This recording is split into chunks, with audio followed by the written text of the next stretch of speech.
ಆತ್ಮೀಯ ವೀಕ್ಷಕರೆಲ್ಲರಿಗೂ ನಮಸ್ಕಾರ, ಶುಭೋದಯ. ಕೋಲ್ಗೇಟ್ ಮಾರ್ನಿಂಗ್ ಮಂತ್ರ ವಿಶೇಷ ನೇರ ಪ್ರಸಾರ ಕಾರ್ಯಕ್ರಮಕ್ಕೆ ಪ್ರೀತಿಯ ಸ್ವಾಗತ, ಅತ್ಯಾತ್ಮೀಯ ಸುಸ್ವಾಗತ ತಮ್ಮೆಲ್ಲರಿಗೂ. ವೀಕ್ಷಕರೇ, ಇಂದು ಗುರುವಾರದ ಈ ಸುದಿನದಂದು ಗುರುಗಳು ಏನೆಲ್ಲ ವಿಶೇಷ ಮಾಹಿತಿಯನ್ನ ತಿಳಿಸ್ಕೊಡ್ತಾರೆ ಅನ್ನುವಂತಹ ಕುತೂಹಲ ನಿಮ್ಗಿದೆ ಅಲ್ವಾ? ಹಾಗಿದ್ರೆ ಬನ್ನಿ, ಎಲ್ಲದಕ್ಕಿಂತ ಮುಂಚಿತವಾಗಿ ಗುರುಗಳನ್ನ ಕಾರ್ಯಕ್ರಮಕ್ಕೆ ಬರಮಾಡ್ಕೊಳ್ಳೋಣ. ಶ್ರೀಯುತರು ಮಂತ್ರಯೋಗ ಹಾಗೂ ಮುದ್ರಾ ಯೋಗ ಪ್ರಾವೀಣರು, ಬೆಂಗಳೂರಿನ ಮಲ್ಲೇಶ್ವರಂನ ಶ್ರೀ ಶಿರಡಿ ಸಾಯಿ ಭಿಕ್ಷಾ ಕೇಂದ್ರ ಸಂಸ್ಥೆಯ ಸಂಸ್ಥಾಪಕರು ಹಾಗೂ ಅಧ್ಯಕ್ಷರು ಕೂಡ ಆಗಿ ಕಾರ್ಯನಿರ್ವಹಿಸುತ್ತಿರುವಂತಹ ನಿಮ್ಮೆಲ್ಲರ ನೆಚ್ಚಿನ ಅಚ್ಚುಮೆಚ್ಚಿನ ಶ್ರೀ ಲಕ್ಷ್ಮೀ ಶ್ರೀನಿವಾಸ ಗುರುಜಿಯವರು ನೇರ ಪ್ರಸಾರ ಕಾರ್ಯಕ್ರಮದಲ್ಲಿ ನಮ್ಮೊಂದಿಗಿದ್ದಾರೆ. ನಮಸ್ತೆ ಗುರುಜಿ, ಕಾರ್ಯಕ್ರಮಕ್ಕೆ ಆತ್ಮೀಯ ಸ್ವಾಗತ. ಶ್ರೀ ಗುರುಭ್ಯೋ ನಮಃ. ಹರಿ ಓಂ. ಎಲ್ರಿಗೂ ನಮಸ್ಕಾರ.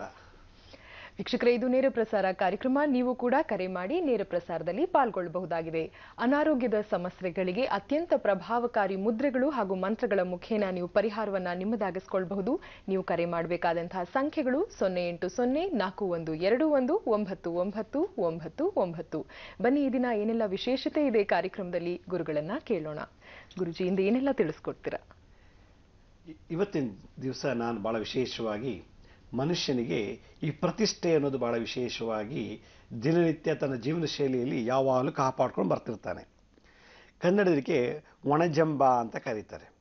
ಯಾವಾಗ ಈ ಒಣಜಂಬ ಅಥವಾ ಈ ಪ್ರತಿಷ್ಠೆ ಅಥವಾ ಅಧಿಕ ಪ್ರಸಂಗತನ ಅಂತ ಹೇಳ್ತೀವೋ, ಆವಾಗ ಮನುಷ್ಯ ನಾನೇನು ಬಹಳ ಚೆನ್ನಾಗಿ ಉನ್ನತವಾದ ಮಟ್ಟಕ್ಕೆ ಹೋಗ್ಬಿಡ್ತೀನಿ, ನನ್ನ ಪ್ರತಿಷ್ಠೆಯನ್ನು ತೋರಿಸೋದ್ರಿಂದ ನನ್ನ ಒಂದು ಏನು ಗುರಿ ಏನಿದೆಯೋ ಅದನ್ನು ಸಾಧಿಸ್ತೀನಿ ಅನ್ನೋ ಒಂದು ಛಲದಿಂದ ಮನುಷ್ಯ ದಿನನಿತ್ಯ ಒಂದಲ್ಲ ಒಂದು ಸಂದರ್ಭದಲ್ಲಿ ಒಂದಲ್ಲ ಒಂದು ರೀತಿಯಲ್ಲಿ ತನ್ನ ಒಂದು ಪ್ರತಿಷ್ಠೆಯನ್ನು ವ್ಯಕ್ತಪಡಿಸಿ ತನ್ನ ಅದೃಷ್ಟವನ್ನು ಕಳ್ಕೊಂಡ್ಬಿಡ್ತಾನೆ.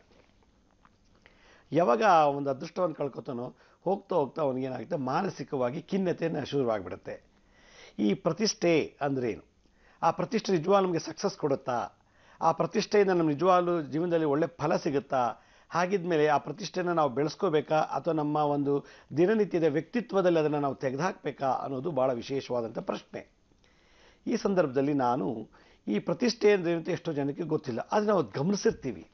ಒಂದೆಲ್ಲ ಒಂದು ರೀತಿಯಲ್ಲಿ ಅದನ್ನು ಪತ್ತೆ ಹಚ್ಚುತ್ತಾ ಇರ್ತೀವಿ ನಾವು ದಿನನಿತ್ಯ.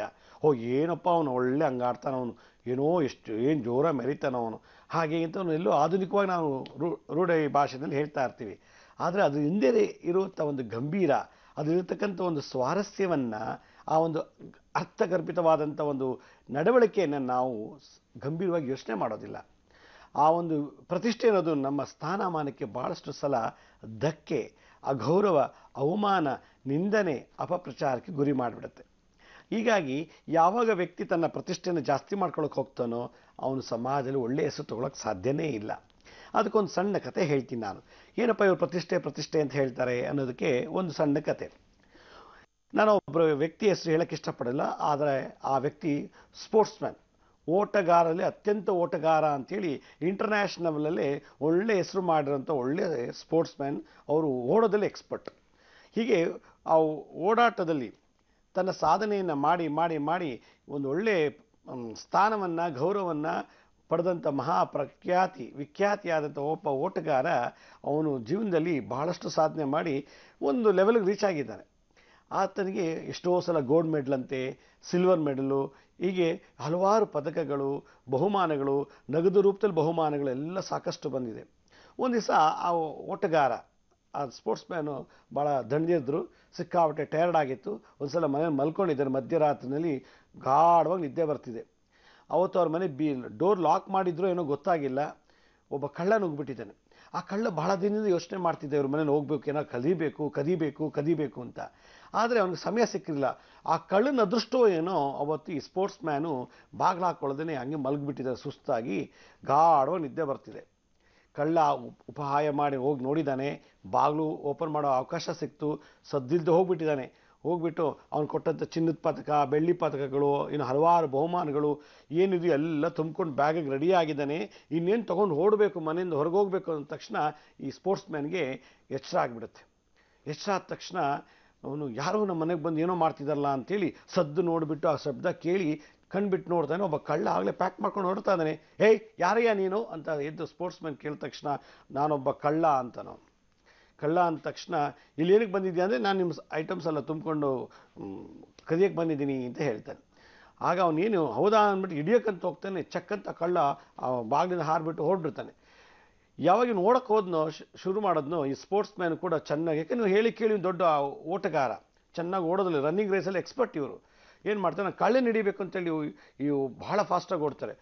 ಆದರೆ ಈ ಓಟಗಾರನಿಗಿಂತ ಹೆಚ್ಚಾಗಿ ಫಾಸ್ಟಾಗಿ ಓಡ್ತಾ ಇರ್ತಾನೆ ಈ ಕಳ್ಳ. ಕೈಗೆ ಸಿಗೋದಿಲ್ಲ, ಅಷ್ಟು ಫಾಸ್ಟಾಗಿ ಓಡ್ತಾನೆ. ಇವನು ಸ್ವಲ್ಪ ಆಶ್ಚರ್ಯ ಆಯಿತು, ಅಯ್ಯೋ ನಾನು ಎಂಥ ಗೋಲ್ಡ್ ಮೆಡಲಿಸ್ಟು, ಎಂಥ ಇಂಟರ್ನ್ಯಾಷನಲ್ ಪ್ಲೇಯರ್, ನನ್ನ ಕೈಗೆ ಸಿಗ್ತಿಲ್ವ, ನಾನು ಅಷ್ಟು ಓಡಿಸ್ಕೊಂಡೋದ್ರು, ನನಗಿಂತಲೂ ಫಾಸ್ಟಾಗಿ ಓಡ್ತಾ ಇದ್ದಾನಲ್ಲ ಅಂತೇಳಿ ಮನಸ್ಸಲ್ಲೇ ಅಂದ್ಕೊಂಡು ಓಡ್ತಾ ಇದ್ದಾನೆ. ಆದರೆ ಪಾಪ ಕಳ್ಳಂಗೆ ಸುಸ್ತಾಗೋಯ್ತು, ಓಡೋಕ್ಕಾಗ್ತಿಲ್ಲ. ಅವಾಗೇನು ಮಾಡ್ತಾನೆ, ಇವರಿಬ್ಬರು ಹತ್ತತ್ರ ಆಗ್ತಾ ಬಂತು. ಆಗ ಸಡನ್ನಾಗಿ ಹೋಗ್ಬಿಟ್ಟು ಇಟ್ಕೋತಾನೆ. ಯಾಕೆ ಸ್ವಾಮಿ ನನ್ನಿಂದ ಓಡಿ ಬರ್ತಾ ಇದ್ದೀರಾ ಅಂತ ಕೇಳ್ತಾನೆ ಕಳ್ಳ. ಏನು, ನನ್ನ ಮನೆಗೆ ಒಂದು ಕಳ್ತನ ಮಾಡ್ತಿದ್ಯಲ್ವಾ, ಅದಕ್ಕೆ ಪೊಲೀಸ್ ಸ್ಟೇಷನ್ಗೆ ಕರ್ಕೊಂಡೋಗಿ ಪೊಲೀಸರಿಗೆ ಸರೆಂಡರ್ ಮಾಡಬೇಕು ಅಂತ ಇದ್ದೀನಿ ಅಂತ ಈ ಸ್ಪೋರ್ಟ್ಸ್ ಮ್ಯಾನ್ ಅಂತಾರೆ. ಆಗ ಕಳ್ಳ ಅಂತಾನೆ, ಹೌದೇನೋ, ಸರಿ ಹಾಗೆ ಮಾಡೋಣ, ಒಂದು ಚಾಲೆಂಜ್ ಮಾಡೋಣ, ಯಾರು ಫಸ್ಟ್ ಇಲ್ಲಿಂದ ಬೇಗ ಪೊಲೀಸ್ ಸ್ಟೇಷನ್ಗೆ ಹೋಗಿ ತಲುಪ್ತಾರೋ ಅವರಿಗೆ ನಾನು ಸರೆಂಡರ್ ಆಗಿಬಿಡ್ತೀನಿ ಅಂತ ಹೇಳ್ತಾನೆ. ಹೌದಲ್ವಾ ಅಂದ್ಬಿಟ್ಟು, ಹೇಳಿ ಕೇಳಿ, ನಾನು ಮೊದಲೇ ಓಟಗಾರ, ಚೆನ್ನಾಗಿ ಓಡಿ ಪ್ರೈಸ್ ಎಲ್ಲ ತೊಗೊಂಡಿದ್ದೀನಿ, ನಿನ್ನ ಮುಂದೆ ಏನು ಅಂದ್ಬಿಟ್ಟು ಆಯ್ತಪ್ಪ ಅಂದ್ಬಿಟ್ಟು ಏನು ಮಾಡ್ತಾನೆ, ಅವ್ನು ಚೆನ್ನಾಗಿ ಅವನಿಗಿಂತ ಫಾಸ್ಟಾಗಿ ಓಡ್ತಾನೆ. ಓಡಿ ಓಡಿ ಓಡಿ ಓಟಗಾರ ಏನು ಮಾಡ್ತಾನೆ, ಪೊಲೀಸ್ ಸ್ಟೇಷನ್ಗೆ ರೀಚ್ ಆಗ್ತಾನೆ. ಮಧ್ಯರಾತ್ರಿ ಆಗಲೇ ಪೊಲೀಸ್ ಸ್ಟೇಷನ್ಗೆ ದೊಡ್ಡ ಸ್ಪೋರ್ಟ್ಸ್ ಮ್ಯಾನ್ ಒಲಿಂಪಿಕ್ ಪ್ಲೇಯರ್ ಬಂದಿದ್ದಾರೆ ನೋಡಿಬಿಟ್ಟು ಅಲ್ಲಿ ಇದ್ದವರೆಲ್ಲ ಎದ್ದಿಂದ್ಕೊಂಡು ನಮಸ್ಕಾರ ಮಾಡಿ, ಏನು ಸರ್ ಇಷ್ಟೊತ್ತಲ್ಲಿ ಬಂದುಬಿಟ್ಟಿದ್ದೀರಾ ನೀವು? ನನಗೆ ಇಲ್ಲ ನಮ್ಮನೆಗೊಬ್ಬ ಕಳ್ಳ ಓಡಿ ಬಂದಿದ್ದ, ಅವನು ಹಿಡಿಬೇಕು ಅಂತ ಹೋದೆ, ಅದಕ್ಕೆ ಅವನು ಯಾರು ಫಸ್ಟ್ ಪೊಲೀಸ್ ಸ್ಟೇಷನ್ಗೆ ಹೋಗ್ತಾರೋ ಆದಮೇಲೆ ನಾನು ನಿಮಗೆ ಸರೆಂಡರ್ ಆಗ್ತೀನಿ ಅಂತ ಹೇಳಿದ್ದಾನೆ, ಅದಕ್ಕೆ ನಾನೇ ಓಡಿ ಬಂದು ಫಸ್ಟ್ ಸ್ಟೇಷನ್ಗೆ ಬಂದುಬಿಟ್ಟಿದ್ದೀನಿ ಅಂತ. ಕಳ್ಳ ಎಲ್ಲಿ ಸ್ವಾಮಿ ಅಂತ ಅವ್ರು ಕೇಳ್ತಾರೆ. ಕಳ್ಳ ಇನ್ನೂ ಬರ್ತದೆ ನೋಡಿ ಅಂತ. ಕಳ್ಳ ಬರ್ತಾನೆ ಇಲ್ಲಿಗೆ, ಎಂಥ ದಡ್ತಾನೆ ಮಾತಾಡ್ತೀರ್ರಿ, ಅವನೊಬ್ಬ ದಡ್ಡ ಅಂತ ನೀವು ತಿಳ್ಕೊಂಡಿದ್ದೀರಾ? ಭಾಳ ಬುದ್ಧಿವಂತ ಅವನು, ನಿಮ್ಮ ಮನೆಗೆ ಕದಿಯಕ್ಕೆ ಬಂದವನು, ನಿಮ್ಮನ್ನೇ ಓಡಿಸಿ ಪೊಲೀಸ್ ಸ್ಟೇಷನ್ವರೆಗೂ ಕರ್ಕೊಂಬಂದುಬಿಟ್ಟಿದ್ದಾನೆ. ಅವನು ಮತ್ತೆ ವಾಪಸ್ ಹೋಗಿ ಇವನೇನು ಮಾಡಿದಾನೆ ಕಳ್ಳ, ಅವನ ಮನೆಗೆ ಹೋಗಿ ಇವನ ಕಡೆ ಪೊಲೀಸ್ ಸ್ಟೇಷನ್ಗೆ ಓಡಿಸ್ಬಿಟ್ಟು ಅವ್ನು ಇದು ಬಂದು ಪ್ಯಾಕ್ ಮಾಡಿದ ಲಗೇಜ್ ತೊಗೊಂಡು ಆರಾಮ ರಂಗ ಅಂತ ಮನೆಗೆ ತಲುಪಿಟ್ಟಿದ್ದಾನೆ. ಈಗ ಬರ್ತಾನೆ ಅಂತ ಈ ಓಟಗಾರ ಕಳ್ಳನ ಕಾಯ್ತಾ ಇದ್ದರೆ ಕಳ್ಳ ಆಗಲೇ ಬರೋಷ್ಟೊಳಗೆ ಬೆಳಗಾಗೋಗ್ಬಿಟ್ಟಿದೆ. ಕಳ್ಳ ಬರಲೇ ಇಲ್ಲ ಪೊಲೀಸ್ ಸ್ಟೇಷನ್ಗೆ. ಆಗ ತಲೆ ಚಚ್ಕೋತಾರೆ ಪೊಲೀಸ್ನವರು, ಏನು ನೀವು ಇಂಟರ್ನ್ಯಾಷನಲ್ ಪ್ಲೇಯರ್ ಅಂತೀರಿ, ತಲೆ ಬುದ್ಧಿ ಬೇಡವೇನ್ರಿ, ಕಳ್ಳ ಯಾರಾದರೂ ಪೊಲೀಸ್ ಸ್ಟೇಷನ್ ಅವನು ಓಡಿ ಬರ್ತಾನೆ ಅಂದರೆ ನಿಮ್ಮ ಜೊತೆ? ಇಲ್ಲ ರೀ ಅವ್ನು ಹಂಗಂದ ಅಂತ ಹೇಳ್ತಾನೆ ಈ ಓಟಗಾರ. ಏನು ರೀ ಇಂಥ ಒಳ್ಳೆ ಪ್ಲೇಯರ್ ಈ ರೀತಿ ಮಾತಾಡ್ತಿರಲ್ರಿ ಅಂತ ಪೊಲೀಸ್ನವ್ರು ಹೇಳ್ತಾರೆ. ಆಗ ಅಂಥ ದಡ್ಡನೇನ್ರಿ ಅವ್ನು ಕಳ್ಳ, ನಿಮ್ಮನ್ನು ಓಡಿಸ್ಬಿಟ್ಟು ತಾನು ಲಗೇಜ್ ತೊಗೊಂಡು ಮನೆಗೆ ಹೋಗಿದ್ದಾನೆ, ಅವ್ನು ಇಲ್ಲಿ ಬರ್ತಾನೆ ಏನ್ರಿ ಅಂತ ಪೊಲೀಸರು ಅಂದಾಗ, ಇಲ್ಲ ಇದೊಂದು ಪ್ರಶ್ನೆ ಅಂತ ಕೇಳ್ತಾರೆ, ನನ್ನ ಪ್ರತಿಷ್ಠೆಗೆ ಧಕ್ಕೆ ಬರುತ್ತೆ ಅಂತ ಹೇಳ್ತಾರೆ. ಇದು ಸಾರಾಂಶ ನಾನು ಇನ್ನು ಸ್ವಲ್ಪ ಹೊತ್ತು ಬಿಟ್ಟು ನಿಮ್ಗೆ ಹೇಳ್ತೀನಿ. ನಾನು ಒಣ ಪ್ರತಿಷ್ಠೆ ಅನ್ನೋದು ಮನುಷ್ಯನ ವ್ಯಕ್ತಿತ್ವದ ಮೇಲೆ ಎಷ್ಟರ ಮಟ್ಟಿಗೆ ಪ್ರಭಾವ ಬೀರುತ್ತೆ, ವ್ಯಕ್ತಿತ್ವಕ್ಕೆ ಇದು ಮಾರಕನ, ಈ ಎಲ್ಲ ಮಾಹಿತಿಯನ್ನ ಈಗ ಗುರುಗಳಿಂದ ಕೇಳಿ ತಿಳಿಯೋಣ. ಗುರುಜಿ, ಯಾವಾಗ ಕಳ್ಳಗಿಂತ ಮುಂಚೆ ಈ ಓಟಗಾರ ಬಂದು ಪೊಲೀಸ್ ಸ್ಟೇಷನ್ಗೆ ರೀಚ್ ಆದ್ನೋ, ತಲುಪಿಟ್ರು, ಪೊಲೀಸ್ನವರು ಓಟಗಾರ ಇಬ್ಬರು ಕಳ್ಳನ ಕಾಯ್ತಾ ಇದ್ದಾರೆ, ಕಳ್ಳ ಬರಲೇ ಇಲ್ಲ.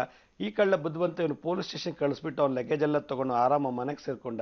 ಲಕ್ಷಾಂತರ ರೂಪಾಯಿ ಬೆಲೆ ಬಾಳುವಂಥ ಚಿನ್ನದ ಪದಕ, ಬೆಳ್ಳಿ ಪದಕ ಎಲ್ಲ ಕಳ್ಳನ ಪಾಲಾಯಿತು. ಆದ್ರೆ ಇವನು ಬರೀ ಕೇಳಿ ಬಂದು ಸ್ಟೇಷನ್ ನಿಂತಿದ್ದಾರೆ. ಆಗ ಸ್ಟೇಷನಲ್ಲಿ ಕೇಳ್ತಾರೆ ಇನ್ಸ್ಪೆಕ್ಟ್ರು, ಏನ್ರಿ ನೀವು ಒಳ್ಳೆ ಇಂಟರ್ನ್ಯಾಷನಲ್ ಪ್ಲೇಯರು, ಈ ಥರ ಬಂದು ನೀವು ಕಂಪ್ಲೇಂಟ್ ಕೊಡೋಕ್ಕೆ ಬಂದಿದ್ದೀರಲ್ಲ ಅಂದಾಗ, ಕಳ್ಳನ ಸಿಕ್ಕಿರು ಕೂಡ ಹಿಡ್ಕೊಂಬಂದು ನಮಗೆ ಕೊಡೋದು ಬಿಟ್ಬಿಟ್ಟು ಅವನು ಯಾರು ಫಸ್ಟ್ ಹೋಗ್ತಾರೆ ಓಡೋಣ, ಯಾರು ಫಾಸ್ಟಾಗಿ ಓಡುತ್ತಾರೆ ನೋಡೋಣ ಅಂತ ಹೇಳ್ಬಿಟ್ಟ ಅಂತೇಳಿ ನೀವು ಇಲ್ಲಿ ಬಂದು ತಲುಪಿದ್ದೀರಲ್ರಿ ಅಂತ ಇನ್ಸ್ಪೆಕ್ಟರ್ ಕೇಳಿದೆ. ಸ್ವಾಮಿ, ಇದು ನನ್ನ ಪ್ರೆಸ್ಟೀಜ್ ಕ್ವಶನ್ನು, ನನ್ನ ಪ್ರತಿಷ್ಠೆಗೆ ಧಕ್ಕೆ ಬರುತ್ತೆ. ಆ ಕಳ್ಳ ಆಗಲಿ, ಕುಂಟ ಆಗಲಿ, ಕುರುಡ ಆಗಲಿ, ಅವ್ನಿಗೆ ಯಾಕೆ ನಾನು ಸೋಲ್ಬೇಕು? ನಾನು ಯಾವತ್ತೂ ಯಾರಿಗೂ ಸೋಲ್ಬಾರ್ದು ಅಂತಲೇ ಹಗಲು ರಾತ್ರಿ ಓಡಿ ನಾನು ಇಂಟರ್ನ್ಯಾಷನಲ್ ಪ್ಲೇಯರ್ ಆಗಿರೋದು ಅಂತ ಗರ್ವದಿಂದ ಹೇಳ್ಕೊಡ್ತಾನೆ. ಇಲ್ಲಿ ನಾವು ಈ ಕಥೆಯಲ್ಲಿ ಗಮನಿಸಬೇಕಾದಂಥ ಮುಖ್ಯ ಅಂಶ ಏನಂದರೆ, ನಾವೆಷ್ಟೇ ಓದಿರಲಿ, ಎಷ್ಟೇ ರೂಪವಂತರ ಆಗಿರಲಿ, ಎಷ್ಟೇ ಐಶ್ವರ್ಯವಂತ ಆಗಲಿ, ನಾವೆಂಥ ಬಲಶಾಲಿ ಆಗಿದ್ದರೂ ಕೂಡ ನಾವು ಕೆಲವೊಂದು ಸಮಯದಲ್ಲಿ ಬುದ್ಧಿನ ನಾವು ಕಳ್ಕೊಂಡ್ಬಿಡ್ತೀವಿ.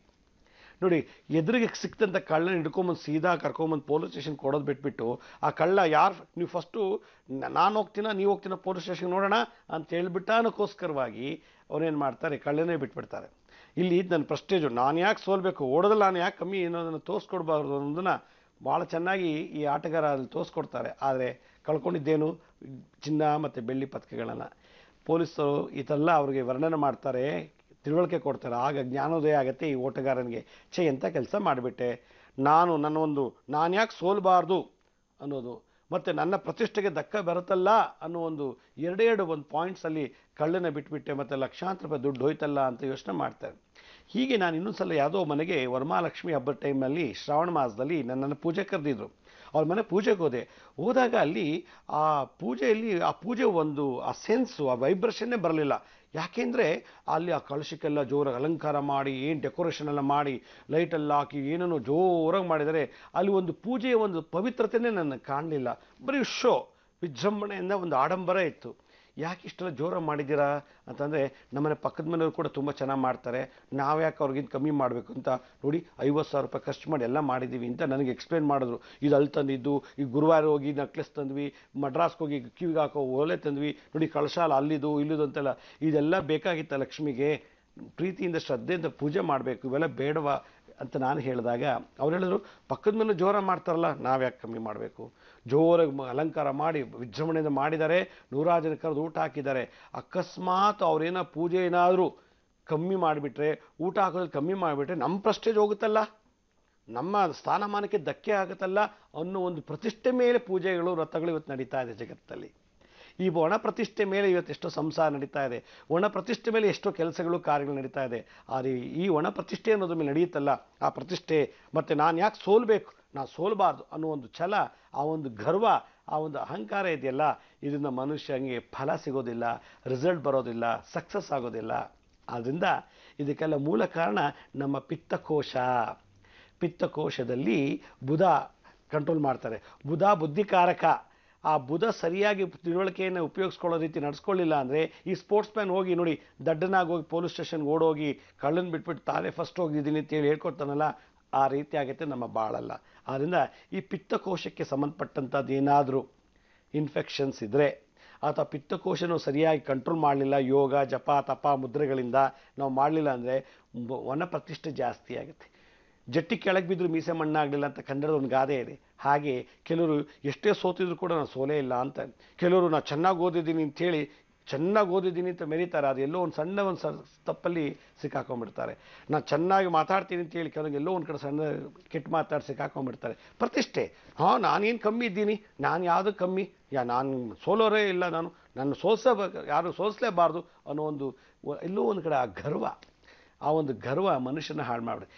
ಯಾವಾಗ ಇದ್ರ ಶುರುವಾಗುತ್ತೆ, ಯಾವಾಗಲೂ ದಿನನಿತ್ಯ ನಾನು ಯಾರಿಗೂ ಸೋಲಬಾರ್ದು, ನಾನು ಸೋಲಬಾರ್ದು, ನಾನು ಹೇಳಿದ್ದೆ ವೇದವಾಕ್ಯ, ನಾನು ಹೇಳ್ದಂಗೆ ನಡಿಬೇಕು ಅಂತ ಸಂಕಲ್ಪ ಮಾಡಿಬಿಡ್ತಾರಲ್ಲ, ಅವ್ರ ಜೀವನದಲ್ಲಿ ಯಾವತ್ತೂ ಸಕ್ಸಸ್ ಆಗೋದಿಲ್ಲ. ಇದೊಂದು ಒಬ್ಬ ಪರ್ಸನಾಲಿಟಿ ಡೆವಲಪ್ಮೆಂಟಲ್ಲಿ ನಾನು ಯಾವಾಗ ಹೇಳ್ತಾ ಇರ್ತೀನಿ, ಒಬ್ಬ ವ್ಯಕ್ತಿ ವಿಕಾಸ ಆಗಬೇಕು ಅಂದರೆ ಪರ್ಸನಾಲಿಟಿ ಡೆವಲಪ್ಮೆಂಟ್ ಆಗಬೇಕು, ಮೊದಲು ಒಣ ಪ್ರತಿಷ್ಠೆ ಬಿಡಬೇಕು.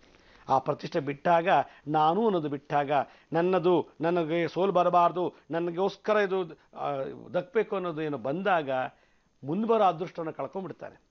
ನಿನ್ನೆ ಬಂದಿದ್ದು ಶ್ರಮಕ್ಕೆ ಇವತ್ತು ಅದೃಷ್ಟ ಬಂದಿದೆ, ನಾಳಿದ್ದು ಮುಂದೆ ವರ್ಷ ಬರೋ ಅದೃಷ್ಟನ ಈ ಒಣ ಪ್ರತಿಷ್ಠೆ ಮತ್ತು ಗರ್ವದಿಂದ ಬರೋ ಆ ಲಕ್ಷ್ಮಿ, ಆ ಒಂದು ಅದೃಷ್ಟ, ಅದಕ್ಕೆ ಲಕ್ ಅಂತಾರೆ, ಅದನ್ನು ಕಳ್ಕೊಂಡ್ಬಿಡ್ತಾರೆ. ಯಾವಾಗ ಕಳ್ಕೊಂಡ್ಬಿಡ್ತಾನೋ ಪಿತ್ತಕೋಶಕ್ಕೆ ಸಂಬಂಧಪಟ್ಟಂಥದ್ದೆಲ್ಲ ಕಾಯಿಲೆ ಶುರುವಾಗುತ್ತೆ. ಆದ್ದರಿಂದ ಈ ಒಣ ಪ್ರತಿಷ್ಠೆ ದಿನನಿತ್ಯ 5ರಿಂದ 10 ನಿಮಿಷನೋ ಅಥವಾ ಯಾವೆಲ್ಲ ದಿನನಿತ್ಯ ಮಾಡ್ತಾ ಇದ್ದಾರೆ, ಆಫೀಸಲ್ಲಿ ಫ್ರೆಂಡ್ಸ್ ಜೊತೆ ಅಥವಾ ಇನ್ಯಾವುದಾದ್ರು ನಮ್ಮ ಸನ್ನಿವೇಶಗಳಲ್ಲಿ ಹಲವಾರು ಸಂದರ್ಭಗಳಲ್ಲಿ ನಾವು ಈ ಒಣ ಪ್ರತಿಷ್ಠೆಯನ್ನು ಮತ್ತು ಈ ಒಂದು ಅಹಂಕಾರವನ್ನು ತೋರಿಸ್ತಾ ಇದ್ದರೆ ಪಿತ್ತಕೋಶದಲ್ಲಿ ಗ್ಲೈಕೋಜಿನ್ ಅನ್ನೋದು ಕಮ್ಮಿ ಆಗಿಬಿಡುತ್ತೆ.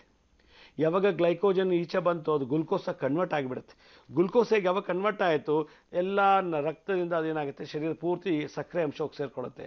ಆಗ ಅವ್ರಿಗೆ ಡಯಾಬಿಟಿಸ್ ಬರೋದಿಲ್ಲ. ಯಾವಾಗ ಗ್ಲೈಕೋಜನಲ್ಲಿ ಗ್ಲುಕೋಸ್ ಕನ್ವರ್ಟ್ ಆಗಲ್ವೋ, ಗ್ಲೈಕೋಜನ್ ಹಾಗೇ ಇರುತ್ತೋ, ಅವಾಗೇನಾಗುತ್ತೆ, ಲಿವರಲ್ಲಿ ಕ್ಯಾನ್ಸರ್ ಶುರುವಾಗುತ್ತೆ. ಅದರಿಂದ ಈ ಒಣ ಪ್ರತಿಷ್ಠೆಯಿಂದ ಕ್ಯಾನ್ಸರು ಬರುತ್ತೆ ಅಂತ ನನ್ನ ಪರಕಾಯ ಪ್ರವೇಶದ ಅನುಭವ. ಆದ್ದರಿಂದ ಈ ಒಂದು ಕಥೆಯಲ್ಲಿ ನಾನು ಏನು ಹೇಳ್ತೀನಿ ಅಂದರೆ, ಮನುಷ್ಯ ಎಷ್ಟೇ ಪ್ರತಿಷ್ಠೆ ಇರಲಿ, ಎಷ್ಟೇ ವಿಖ್ಯಾತನಾಗಿರಲಿ, ಎಷ್ಟೇ ಪ್ರಸಿದ್ಧಿಯಾಗಿದ್ರೂ ಕೂಡ ನನಗೇನೂ ಗೊತ್ತಿಲ್ಲ, ನಾನು ಇನ್ನೂ ಸಾಧನೆ ಮಾಡೋದು ಬಹಳ ಇದೆ ಅನ್ನೋ ಭಾವನೆ ಬಂದಾಗ ಆ ಮನುಷ್ಯ ಸಕ್ಸಸ್ ಆಗ್ತಾನೆ ಅನ್ನೋದೇ ಈ ಕತೆ, ಈ ಸ್ಟೋರಿ ಸಾರಾಂಶ. ಕಾಲರ್ ಒಬ್ರು ಲೈನ್ನಲ್ಲಿದ್ದಾರೆ, ಬನ್ನಿ ಮಾತಾಡ್ಸೋಣ. ಹಲೋ ಹಲೋ ಹಲೋ ನಮಸ್ತೆ. ನಮಸ್ತೆ ಮೇಡಮ್. ಹೇಳಿ, ನಿಮ್ಮ ಹೆಸರು ತಿಳಿಸಿಮ್ಮ. ನನ್ನ ಹೆಸರು ವೇದ. ವೇದ, ಎಲ್ಲಿಂದ ಕಾಲ್ ಮಾಡ್ತಿರೋದು ವೇದ ಅವರೇ? ಬ್ಯಾಂಗ್ಳೂರಿಂದ. ಸರಿ, ಯಾರ ಬಗ್ಗೆ ಕೇಳಬೇಕಿತ್ತು ಮೇಡಮ್? ಆಕ್ಚುಲಿ ನನ್ನ ಹಸ್ಬೆಂಡ್ ಬಗ್ಗೆ ಕೇಳಬೇಕಿತ್ತಾ? ಹಾ ಸರಿ, ಗುರುಜಿ ಅವರಿದ್ದಾರೆ ವೇದ ಅವರೇ, ಮಾತಾಡಿ, ಸಂಕ್ಷಿಪ್ತವಾಗಿ ನಿಮ್ಮ ಪ್ರಶ್ನೆ ಕೇಳಿ. ಓಕೆ. ನಮಸ್ಕಾರ ಗುರುಜಿ ನಮಸ್ತೆ. ಹೇಳಿ. ಏನಿಲ್ಲ, ನನ್ನ ಹಸ್ಬೆಂಡ್ಗೆ ಗಾಲ್ ಬ್ಲಾಡರ್ ಸ್ಟೋನ್ಸ್ ಆಮೇಲೆ ಕಿಡ್ನಿ ಸ್ಟೋನ್ಸ್ ಆಗಿದೆ. ಮತ್ತೆ ಅದು ಗಾಲ್ ಬ್ಲಾಡರ್ ಸ್ಟೋನ್ಸ್ ಅಲ್ಲಿ ಮಲ್ಟಿಪಲ್ ಸ್ಟೋನ್ಸ್ ಅಂತ ರಿಪೋರ್ಟ್ ಬಂದಿದೆ. ಆಮೇಲೆ ಇದು ಕಿಡ್ನಿ ಸ್ಟೋನ್ಸ್ ಬಂದು ಇವಾಗ ಯೂರಿನಲ್ಲಿ ಪೈಪ್ ಇಂದ ಒಂಚೂರು ಬ್ಲಾಡರ್ ಇಂದ ಒಂಚೂರು ಕೆಳಗಡೆ ಬಂದು ಪೈಪ್ ಅಲ್ಲಿ ಸ್ಟಕ್ ಆಗಿದೆ. ಸೊ ಈಗ ಯಾವ್ದಾದ್ರು ಮುದ್ರಣ ಹೇಳ್ಕೊಡ್ತೀರಾ? ಓಕೆ, ಇದಕ್ಕೆ ಮುದ್ರೆಗಿಂತ ಹೆಚ್ಚಾಗಿ ನೀವು ಪುದೀನ ಸೊಪ್ಪು ಇದೆಯಲ್ಲ, ಪುದೀನ ಸೊಪ್ಪು ಹೌದು, ನೆನ್ನೆ ಹೇಳಿದ್ರಿ. ನಾನು ಪುದೀನ ಜ್ಯೂಸ್ ಕುಡಿಸ್ತಾ ಇದ್ದೀನಿ. ಅದನ್ನ ಕಷಾಯ ಮಾಡಿ ಕುಡಿಸಿ. ಕಷಾಯ ಕಷಾಯ ಮಾಡಿ ಕುಡಿಸ್ಬಿಟ್ಟು ನೋಡಿ, ಬಾಹ್ಯ ಮುಷ್ಟಿಯನ್ನು ಮಾಡಿ, ಮತ್ತು ನೋಡಿ ಈ ರೀತಿ ಹೆಬ್ಬೆಟ್ಟನ್ನು ಎರಡು ಹಸ್ತದಲ್ಲಿ ಇರೋ ನಮ್ಮ ಬಲಗೈ ಹೆಬ್ಬೆಟ್ಟು ಎಡಗೈ ಹೆಬ್ಬೆಟ್ಟು ಒಂದಕ್ಕೊಂದು ಟಚ್ ಮಾಡಬೇಕು, ಸ್ಕಿನ್ ಟು ಸ್ಕಿನ್ ಟಚ್ ಮಾಡಿ ಈ ರೀತಿ ಈ ಥರ ಮಾಡ್ತಾ ಇರ್ಬೇಕು. ಹೀಗೆ ಈ ರೀತಿ ಮಾಡೋದ್ರಿಂದ ನಿಮಗೆ ಆ ಸ್ಟೋನ್ಸು ಕರಗಕ್ಕೆ ಶುರುವಾಗುತ್ತೆ. ಇದನ್ನು ಬರೋ ಎನರ್ಜಿ, ಹೀಟ್ ಎನರ್ಜಿ, ಎಲೆಕ್ಟ್ರೋಮೆಕ್ಯಾನಿಕಲ್ ಎನರ್ಜಿ ಆ ಗಾಲ್ ಬ್ಲ್ಯಾಡರಲ್ಲಿ ಹೋಗುತ್ತೆ. ಅದೆಂಥ ಸ್ಟೋನ್ ಇದ್ರೂ ಸುಮಾರು ಒಂದು 15-20 ದಿನ ಮಾಡ್ತಾ ಇರಬೇಕು. ಆ ಗಟ್ಟಿ ಇರೋದನ್ನೆಲ್ಲ ನಿಧಾನಕ್ಕೆ ಹಗುರವಾಗಿ ತೆಳುವಾಗಿ ನೀರಾಗಿ ಲಿಕ್ವಿಡ್ ರೂಪದಲ್ಲಾಗಿ ಅದು ಕರಗೋಗ್ಬಿಡುತ್ತೆ. ಈ ರೀತಿ ಮಾಡ್ತಾ ಇರಬೇಕು. ಅದು ಯಾವ ಟೈಮಲ್ಲಿ ಮಾಡಬೇಕು ಗುರುಜಿ? ಇದು ಯಾವಾಗಲೂ ಒಂದು ದಿನ ಬೆಳಗ್ಗೆ ಒಂದು 20 ನಿಮಿಷ ಊಟಕ್ಕೆ ಮುಂಚೆ ಮತ್ತು ರಾತ್ರಿ ಊಟಕ್ಕೆ ಮುಂಚೆ ಮಾಡ್ತಾರೆ. ತಿಂಡಿ ತಿನ್ನೋಕ್ಕೆ ಮುಂಚೆ ಒಂದು 15-20 ನಿಮಿಷ ಮಾಡಿ. ಖಾಲಿ ಹೊಟ್ಟೆಲಿ ಮಾಡಬೇಕಿದು. ಖಾಲಿ ಹೊಟ್ಟೆಲಿ ಮಾಡಿದಾಗ ಎಕ್ಸಸ್ ಆಫ್ ಹೀಟ್ ಎನರ್ಜಿ ಅದಕ್ಕೆ ಹೋಗಿ ಬೀಳುತ್ತದು ಗಾಲ್ ಬ್ಲ್ಯಾಡರ್ಗೆ. ಯಾಕೆಂದ್ರೆ ಆ ಗಾಲ್ ಬ್ಲ್ಯಾಡರ್ ಸ್ಟೋನ್ ಏನಾದ್ರು ಕರಗಲಿಲ್ಲ ಅಥವಾ ತೆಗಿಲಿಲ್ಲ ಅಂದರೆ ಗಾಲ್ ಬ್ಲ್ಯಾಡರ್ನ ಕಟ್ ಮಾಡಿ ಬಿಸಾಕ್ಬಿಡ್ತಾರೆ ಆಪರೇಷನ್ ಮಾಡಿ. ಆ ಥರ ಇದೆ ಇವತ್ತಿನ ಮೆಡಿಕಲ್ ಸೈನ್ಸ್.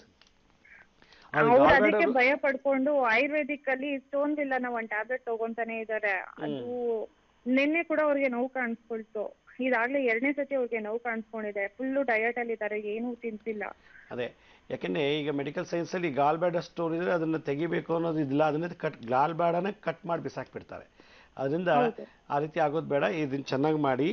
ಮತ್ತು ಪುದೀನ ಸೊಪ್ಪಿನಲ್ಲಿ ಕಷಾಯ ಮಾಡಿಕೊಡಿ ಚೆನ್ನಾಗಿ. ಹಸಿ ಪುದೀನೂ ಚೆನ್ನಾಗಿ ತಿನ್ನಕ್ಕೆ ಹೇಳಿ. ಭಾಳ ಚೆನ್ನಾಗಿ. ಇನ್ನೊಂದು ಪ್ರಶ್ನೆ ಇತ್ತು, ಕೇಳ್ಬೋದಾ? ಏನಮ್ಮ?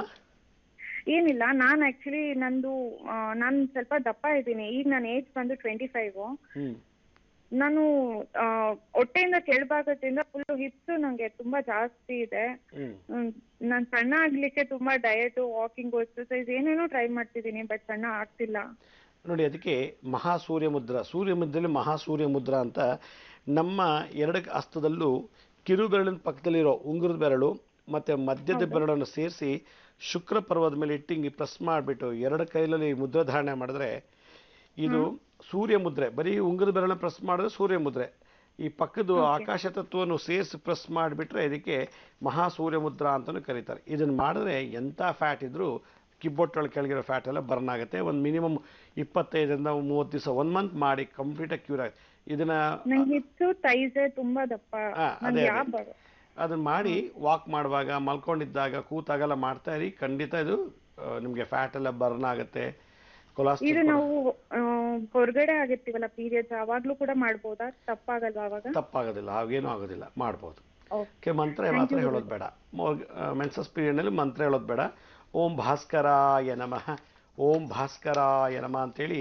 ಭಾಸ್ಕರ ಅನ್ನೋದು ಒಂದು ಹೀಟ್ ಎನರ್ಜಿ, ಅದು ಒಂದು ಶಕ್ತಿ, ಅದು ಒಂದು ಎನರ್ಜಿನ ಪ್ರೊಡ್ಯೂಸ್ ಮಾಡುವಂಥ ಎಫೆಕ್ಟಿವ್ ಮಂತ್ರ ಅದು. ಆ ಮಂತ್ರ ಜೊತೆಗೆ ಮಹಾಸೂರ್ಯ ಮುದ್ರನ್ನು ಧಾರಣೆ ಮಾಡಿದ್ರೆ ಆ ಬಿಸಿಯಾದ ಶಾಖದಿಂದ ಅಲ್ಲಿರತಕ್ಕಂಥ ಮಾಂಸವನ್ನು ಬರ್ನ್ ಮಾಡಿ, ಫ್ಯಾಟನ್ನು ಬರ್ನ್ ಮಾಡುತ್ತೆ. ಅದರಿಂದ ವೆಯ್ಟ್ ಕಮ್ಮಿ ಆಗ್ತಾ ಹೋಗುತ್ತೆ. ನಿಮಗಿರೋ ಏಜ್ಗೆ ಅಷ್ಟು ತೂಕ ಇರೋದು ಭಾಳ ತಪ್ಪದು. ಬೇಗ ಅದನ್ನು ವೆಯ್ಟ್ನ ಕಮ್ಮಿ ಮಾಡ್ಕೋಬೇಕು. ಇದನ್ನು ಮಾಡಿ, ಖಂಡಿತ ಒಳ್ಳೆಯದಾಗತ್ತೆ. ಕಾಲ್ ಮಾಡೋದಕ್ಕೆ ಧನ್ಯವಾದ. ನಮಸ್ತೆ. ವೀಕ್ಷಕರೇ, ಇನ್ನೊಬ್ರು ಕಾಲರ್ ಇದ್ದಾರೆ ಲೈನ್ನಲ್ಲಿ, ಬನ್ನಿ ಮಾತಾಡ್ಸೋಣ. ಹಲೋ. ಹಲೋ, ನಮಸ್ತೆ. ನಾನು ಲತಾ ಅಂತ ಬ್ಯಾಂಗ್ಳೂರಿಂದ ಮಾತಾಡ್ತೀನಿ. ಬೆಂಗಳೂರಿಂದ. ಸರಿ, ಯಾರ ಬಗ್ಗೆ ಕೇಳಬೇಕಿತ್ತು? ನಮ್ಮ ಮೈದನ್ ಬಗ್ಗೆ ಕೇಳಬೇಕಾಗಿತ್ತು. ಆಯ್ತಮ್ಮ, ಗುರುಜಿ ಅವರಿದ್ದಾರೆ, ಮಾತಾಡಿ. ಸಂಕ್ಷಿಪ್ತವಾಗಿ ನಿಮ್ಮ ಪ್ರಶ್ನೆ ಕೇಳಿ. ಓಕೆ. ನಮಸ್ಕಾರ. ನಮಸ್ತೆ ಗುರುಜಿ. ಹೇಳಿ. ನಮ್ಮ ಮೈದ ಅವರಿಗೆ ವಿಷನ್ ಪ್ರಾಬ್ಲಮ್ ಇದೆ ಸರ್, ಕಣ್ಣಿಂದು ಸ್ವಲ್ಪ. ಆಪ್ಟಿಕ್ ನರ್ವ್ ಸ್ವಲ್ಪ ತೊಂದರೆ ಆಗಿ ಅವರಿಗೆ ವಿಷನ್ ಕಡಿಮೆ ಆಗೋಗಿದೆ. ಸೊ ಈಗ ದೂರದ್ದು ಕಾಣಲ್ಲ, ಹತ್ರದ್ದು ಕಾಣೋದಿಲ್ವಾ? ಇಲ್ಲ, ಸ್ವಲ್ಪ ಮಂಜಾಗಿ ಕಾಣುತ್ತೆ ಅಷ್ಟೇ ಹೊರತು ಒಂದು ಪಾಯಿಂಟ್ ಅಷ್ಟು ಕಾಣುತ್ತೆ ಅಂತಾರೆ. ಅದನ್ನ ಬಿಟ್ಟು ಯಾವ ತರನು ಇದು ಮಾಡ್ತಾ ಇಲ್ಲ ಅವ್ರಿಗೆ.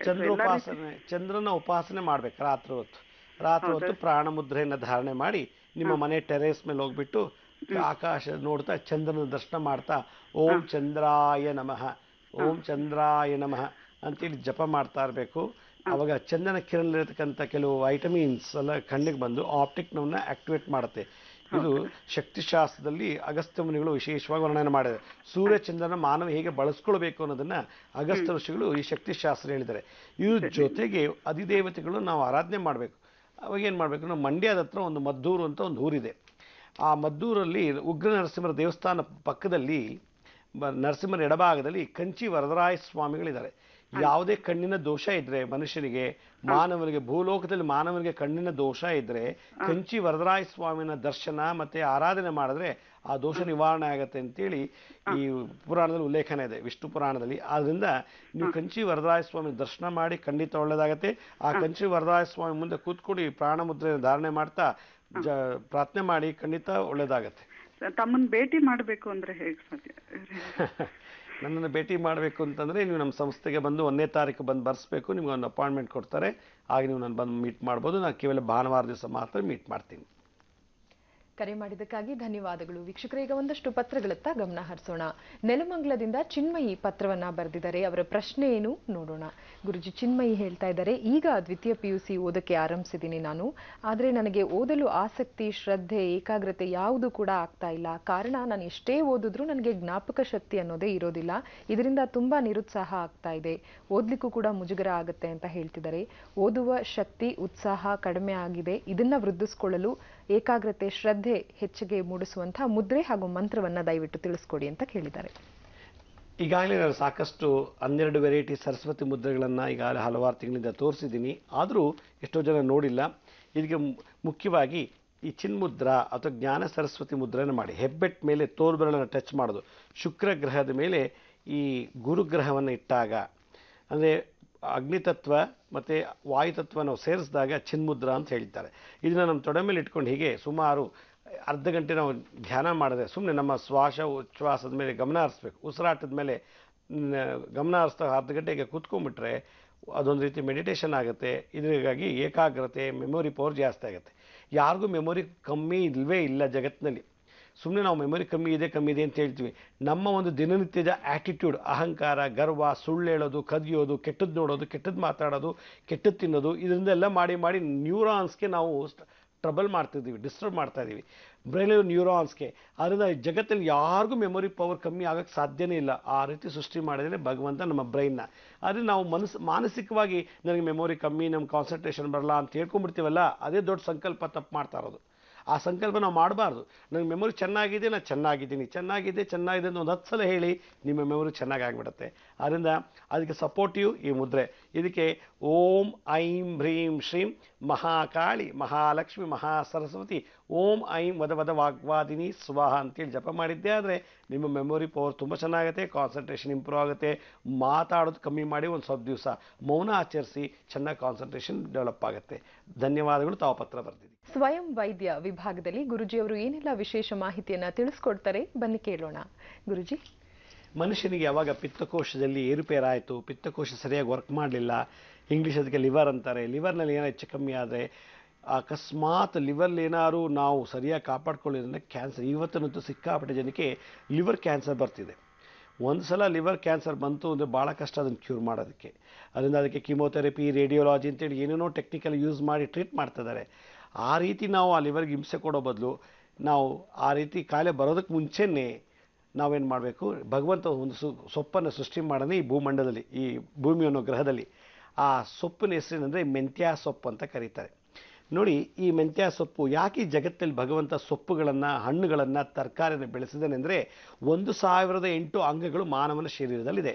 ಈ ಶರೀರನ 1008 ಅಂಗಗಳಿಂದ ಕಂಪೋಸ್ ಮಾಡಿ 108 ನರ್ವ್ಸ್ ಸಿಸ್ಟಮ್ಸ್ನ ಸೃಷ್ಟಿ ಮಾಡಿಟ್ಟಿದ್ದಾರೆ. ಅಂದರೆ 72,000 ನಾಡಿಗಳಿದೆ. ಅದರಲ್ಲಿ 108 ನಾಡಿಗಳು ಭಾಳ ಈ 1008 ಅಂಗಗಳಿಗೆ ಮೇಯ್ನಾಗಿ ಕನೆಕ್ಷನ್ ಕೊಟ್ಟಿದ್ದಾನೆ ಭಗವಂತ. ಆ 1008 ಅಂಗಗಳಲ್ಲಿ ಪಿತ್ತಕೋಶ, ಲಿವರ್ ಕೂಡ ಭಾಳ ಇಂಪಾರ್ಟೆಂಟು. ಯಾವಾಗ ಪಿತ್ತ ಜಾಸ್ತಿ ಆಗುತ್ತೋ ಕೋಪ ಜಾಸ್ತಿ ಆಗುತ್ತೆ. ಯಾವಾಗ ಕೋಪ ಜಾಸ್ತಿ ಆಯಿತು ಏನೋ ಅನಾಹುತಗಳು ಜಾಸ್ತಿ ಆಗುತ್ತೆ. 1 ಸೆಕೆಂಡ್ ಕೋಪ 60 ಸೆಕೆಂಡ್ಸಷ್ಟು ಅಥವಾ 1 ನಿಮಿಷ ಅವನ ಅದೃಷ್ಟನ ಹಾಳು ಮಾಡಿಬಿಡುತ್ತೆ ಅಂತ ಶಾಸ್ತ್ರ ಹೇಳುತ್ತೆ. ನಾನೇನಾದ್ರು 1 ನಿಮಿಷ ಕೋಪ ಮಾಡ್ಕೊಂಡ್ಬಿಟ್ರೆ ನನಗೆ 1 ಗಂಟೆ ಬರೋ ಅದೃಷ್ಟ ಹಾಳಾಗಿಬಿಡುತ್ತೆ. ಅದರಿಂದ ನಮ್ಮ ಅದೃಷ್ಟ ನಾವೇ ಹಾಳು ಮಾಡ್ಕೋಬಾರ್ದು ಅನ್ನೋದಾಗಿದ್ದರೆ ಈ ದಿನನಿತ್ಯ ಮೆಂತ್ಯ ಸೊಪ್ಪು ತಿನ್ನಬೇಕು. ಹೇಗೆ ನಮ್ಮ ಅದೃಷ್ಟ ಹೆಂಗೆ ಅಂದರೆ, ಈ ಒಣ ಪ್ರತಿಷ್ಠೆಯಿಂದ ನಾನು ಸೋಲೇಬಾರ್ದು, ನಾನು ಯಾವತ್ತೂ ತಪ್ಪಿದ್ರೂ ಕೂಡ ನಾನು ಸೋಲೋದಿಲ್ಲ ಅನ್ನೋ ಒಂದು ಭಾವನೆ ಬಂದ್ಬಿಡುತ್ತೆ ಕೆಲವರಿಗೆ. ಅದು ಬರೋದು ಎಲ್ಲಿಂದ ಗೊತ್ತಾ? ಈ ಪಿತ್ತಕೋಶದಿಂದ ಬರೋದು. ಆ ಪಿತ್ತಕೋಶಕ್ಕೆ ಅಧಿಪತಿ ಬುಧಗ್ರಹ.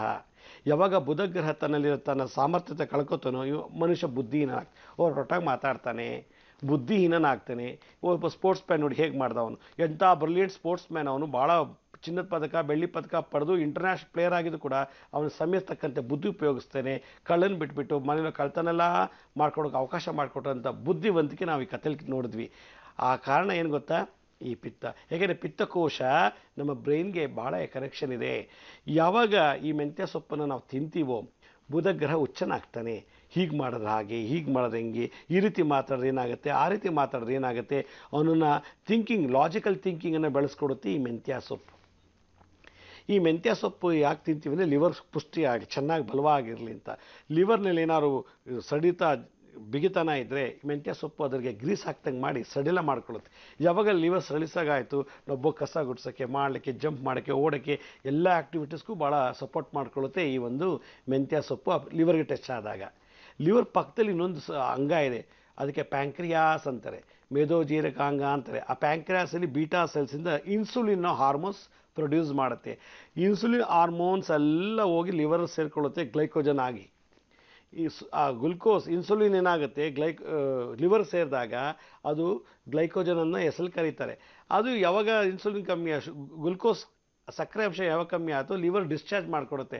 ಅಯ್ಯೋ ಸಕ್ಕರೆ ಕಮ್ಮಿ ಆಗಿದೆ ಬಾಡಿನಲ್ಲಿ, ನಾನು ಇಲ್ಲಿ ಇಟ್ಕೊಂಡಿರೋ ಸ್ಟಾಕ್ನ ರಿಲೀಸ್ ಮಾಡೋಣ ಅಂತೇಳಿ ರಿಲೀಸ್ ಮಾಡಿಕೊಡುತ್ತೆ ಆ ಲಿವರ್. ಆ ಲಿವರ್ ಆ ಕೆಲಸ ಮಾಡಬೇಕಾದಂಥ ಒಂದು ಒಳ್ಳೆ ಶಕ್ತಿ ಬರಬೇಕು ಅಂದರೆ ಇದು ತಿಂತಾ ಇರಬೇಕು. ಅದರಿಂದ ಲಿವರ್ಗೆ ಚೆನ್ನಾಗಿ ಇಟ್ಕೊಂಡ್ರೆ ಗಾಲ್ ಬ್ಲಾಡರಲ್ಲಿ ಯಾವುದೇ ಪ್ರಾಬ್ಲಮ್ ಬರೋಲ್ಲ. ಲಿವರ್ ಚೆನ್ನಾಗಿ ಇಟ್ಕೊಂಡ್ರೆ ಪ್ಯಾಂಕ್ರಿಯಾಸಲ್ಲಿ ಯಾವುದೇ ದೋಷ ಇರೋದಿಲ್ಲ. ಅದರಿಂದ ಪ್ಯಾಂಕ್ರಿಯಾಸು ಗಾಲ್ ಬ್ಲಾಡರ್ಗೆ head of the department boss ಇದ್ರು ಅಂದರೆ ಈ ಲಿವರ್, ಈ ಪಿತ್ತಕೋಶ. ಈ ಪಿತ್ತಕೋಶಕ್ಕೆ ಅಧಿದೇವತೆ ಮುಕುಟೇಶ್ವರಿ ಅಂತ ಕರೀತಾರೆ. ಒಂದೊಂದು ಅಂಗಕ್ಕೂ ಒಂದು ಅಧಿದೇವತೆಗಳಿದ್ದಾರೆ. ಆದ್ದರಿಂದ ಮಾನವರ ಶರೀರ 1008 ಅಂಗಗಳಿಗೆ 1008 ಅಧಿದೇವತೆಗಳಿದ್ದಾರೆ. ಆ ಅಧಿದೇವತೆ ಪಿತ್ತಕೋಶಕ್ಕೆ ಯಾರು ಗೊತ್ತಾ, ಮುಕುಟೇಶ್ವರಿ ಅಂತ ಹೇಳಿ. ಆದ್ದರಿಂದ ಈ ನೋಡಿ ಈ ಮೆಂತ್ಯ ಸೊಪ್ಪು 1 ರಿಂದ 1.5 ಅಡಿ ಬೆಳೆಯುತ್ತೆ, ಅದಕ್ಕಿಂತ ಹೆಚ್ಚಿಗೆ ಬೆಳೆಯೋದಿಲ್ಲ. ಇದೇ ಪ್ರಕೃತಿ ಒಂದು ವೈಶಿಷ್ಟ್ಯ. ಇದರಲ್ಲಿ ಒಂದು ವಿಶೇಷವಾಗಿ 4 ರಿಂದ 5 ಎಲೆ ಇರುತ್ತೆ ಒಂದು ಕೊಂಬೆನಲ್ಲಿ. ಇದು ಒಂದು ಕೊಂಬೆ. ಇದರಲ್ಲಿ 4 ರಿಂದ 5 ಎಲೆ ಇರುತ್ತೆ. ಹಬ್ಬಬ್ಬ ಅಂದರೆ 6 ಇರುತ್ತೆ. ಆ ಒಂದು ಹೊಲದಲ್ಲಿ ಬೆಳೆಯೋ ಮೆಂತ್ಯ ಬೇರೆ, ಗದ್ದೆ ನೀರಿನಲ್ಲಿ ಬೆಳೆಯೋ ಮೆಂತ್ಯ ಬೇರೆ ಒಂದೇ, ಆದರೆ ಎಲೆಗಳು ಮಾತ್ರ ಚೇಂಜಸ್ ಇರುತ್ತೆ.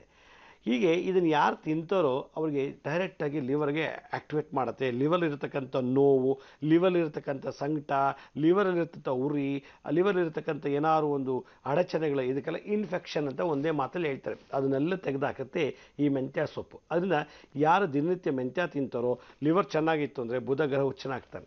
ಆಗ ಭಾಳ ಚೆನ್ನಾಗಿ ಡೀಪಾಗಿ ಮಾತಾಡ್ತಾರೆ, ಚಿಂತನೆ ಮಾಡ್ತಾರೆ, ಏನಾದ್ರು ಹೇಳೋಕ್ಕೆ ಮುಂದೆ ಭಾಳ ಆಲೋಚನೆ ಮಾಡಿ ಮಾತಾಡ್ತಾರೆ. ಮತ್ತು ಕೆಲವು ನೆಗೆಟಿವ್ ಥಾಟ್ಸ್ ಇದೆ ತೆಗೆದಾಕತ್ತೆ ಈ ಮೆಂತ್ಯ. ಅದರಿಂದ ಈ ಮೆಂತ್ಯನ ವಾಸ್ತುಶಾಸ್ತ್ರ ಪ್ರಕಾರ ನಾವು ಪಶ್ಚಿಮ ದಿಕ್ಕಿನಲ್ಲಿ ಏನಾದ್ರು ಬೆಳೆಸಿದ್ರೆ ಮನೆ ಪ್ರತಿಷ್ಠೆಗೆ ಧಕ್ಕೆ ಬರೋದಿಲ್ಲ, ಸ್ಥಾನಮಾನಕ್ಕೆ ಧಕ್ಕೆ ಬರೋದಿಲ್ಲ. ಇದು ಅಷ್ಟು ಪ್ರೊಟೆಕ್ಟ್ ಮಾಡುತ್ತೆ ಮನೆಗೆ. ಇದೊಂದು ಪಿತ್ತಕೋಶ ಇದ್ದಂಗೆ ಇದು ಮನೆ ವಾಸ್ತುವಿಗೆ. ಆದ್ದರಿಂದ ಜ್ಯೋತಿಷ್ಯ ಶಾಸ್ತ್ರದಲ್ಲಿ ಬುಧ ಗ್ರಹಕ್ಕೆ ಶಾಂತಿ ಮಾಡಬೇಕು ಅಂದರೆ, ಪಿತ್ತಕೋಶಕ್ಕೆ ಶಾಂತಿ ಮಾಡಬೇಕು ಅಂದರೆ ಇದನ್ನು ತಿನ್ನಬೇಕು. ಈ ಜೊತೆಗೆ ಇದನ್ನು ಯಾರು ರಸನ ತೆಗೆದುಬಿಟ್ಟು ಎಲ್ಲರೂ ಗಾಯಗಳು ಕೀವು ತುಂಬಿಕೊಂಡು ಗಾಯಗಳಾಗಿದ್ದರೆ ಚೆನ್ನಾಗಿ ಕ್ಯೂ ತುಂಬಿರೋ ಗಾಯದ ಮೇಲೆ ಹಚ್ಚಿಬಿಟ್ರೆ ಅರ್ಧ ಗಂಟೆಗೆ ಒಣಗೋಗ್ಬಿಡುತ್ತೆ ಶರೀರ ಯಾವುದೇ ಜಾಗದಲ್ಲಿ. ಆ ಜಾಗಕ್ಕೆ ಇದು ರಸ ಹಾಕಿದ್ರೆ ಸಾಕು, ಆ ಕ್ಯೂವೆಲ್ಲ ಈಚೆ ಬಂದುಬಿಟ್ಟು ಅರ್ಧ ಗಂಟೆಗೆ ಒಣಗೋಗ್ಬಿಡುತ್ತೆ. ಇನ್ನೊಂದು TB ರೋಗ, ಯಾರ ಕ್ಷಯರೋಗ ಇದೆಯೋ ಅಂಥವ್ರು ದಿನ ಹಸಿ ತಿಂತಾ ಇರಬೇಕು. ಬಾಯಿ ಹುಣ್ಣು ಆಗಿಬಿಟ್ಟಿದ್ರೆ ಮೆಂತ್ಯ ಸೊಪ್ಪನ್ನ ಪಟ್ಟಂತ ಹಾಕಿ ತಿಂದುಬಿಟ್ರೆ ಬೇಗ ಕ್ಯೂರ್ ಆಗಿಬಿಡುತ್ತೆ. ಅಷ್ಟು ವಿಶೇಷವಾದದ್ದು ಈ ಮೆಂತ್ಯ ಸೊಪ್ಪು. ಯಕೃತ್ತಿನ ಸಮಸ್ಯೆಗಳಿಗೆ ರಾಮಬಾಣ ಮೆಂತ್ಯದ ಸೊಪ್ಪು ಅಂತ ಹೇಳ್ತಿದ್ರು. ಹಾಗಿದ್ರೆ ದೈನಂದಿನ ಜೀವನದಲ್ಲಿ ನಾವು ಇದನ್ನ ಬಳಸೋದಾದ್ರೂ ಹೇಗೆ ಅನ್ನೋದನ್ನ ಒಂದಿಷ್ಟು ಮಾಹಿತಿಯನ್ನ ತಿಳಿಸ್ಕೊಡ್ತಾರೆ, ಬನ್ನಿ ಕೇಳೋಣ. ಗುರುಜಿ, ಯಾರು ದಿನನಿತ್ಯ ಈ ಮೆಂತ್ಯ ಸೊಪ್ಪಿನಲ್ಲಿ ಸಾರು ಅಥವಾ ಹುಳಿ ಚಟ್ನಿ ಮಾಡಿ ತಿಂತಾರೋ ಅವರಿಗೆ ಪಿತ್ತಕೋಶಕ್ಕೆ ಸಂಬಂಧಪಟ್ಟಂತೆ ಯಾವುದೇ ದೋಷಗಳು ಇರೋದಿಲ್ಲ. ಗಾಲ್ ಬ್ಲಾಡರ್ಗೂ ಸ್ಟ್ರೆಂತ್ ಬರುತ್ತೆ, ಪ್ಯಾಂಕ್ರಿಯಾಸ್ಗೂ ಸ್ಟ್ರೆಂತ್ ಬರುತ್ತೆ. ಸಕ್ಕರೆ ಕಾಲ ಇರೋರಂತೆ ದಿನ ಎತ್ತೆ ತಿಂದುಬಿಟ್ರೆ ಸಕ್ಕರೆ ಕಾಲ ನಾರ್ಮಲ್ ಆಗಿಬಿಡುತ್ತೆ. ಅಂದರೆ ಅವ್ರಿಗೆ ಸಕ್ಕರೆ ಕಾಲ ಕಂಪ್ಲೀಟ್ ಕ್ಯೂರ್ ಆಗಿಬಿಡುತ್ತೆ, ಅಷ್ಟು ಸ್ಟ್ರಾಂಗ್ ಇದೆ ಈ ಮೆಂತ್ಯ ಸೊಪ್ಪು.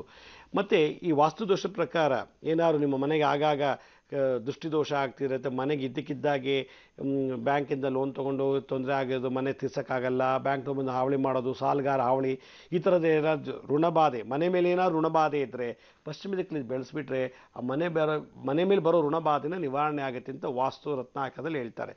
ಎರಡನೇದು ಇದಕ್ಕೆ ಮೇತಿಕಾ ಅಂತ ಸಂಸ್ಕೃತದಲ್ಲಿ ಹೇಳ್ತಾರೆ. ಸಂಸ್ಕೃತದಲ್ಲಿ ಇದಕ್ಕೆ ಮೇತಿಕಾಸ್ ಅಂತೇಳಿ. ಅದರಿಂದ ಇದು ಜೀವನದಲ್ಲಿ ಯಾರು ಇದನ್ನು ದಿನನಿತ್ಯ ಅದನ್ನು ತಿಂತಾರೋ ಅವರಿಗೆ ಯಾವಾಗಲೂ ಬುದ್ಧಿ ಚುರುಕಾಗತ್ತೆ. ಮೇತಿಕ ಅಂದರೆ ಬುದ್ಧಿಯನ್ನು ಚುರುಕು ಮಾಡೋದು ಅಂತ ಅರ್ಥ.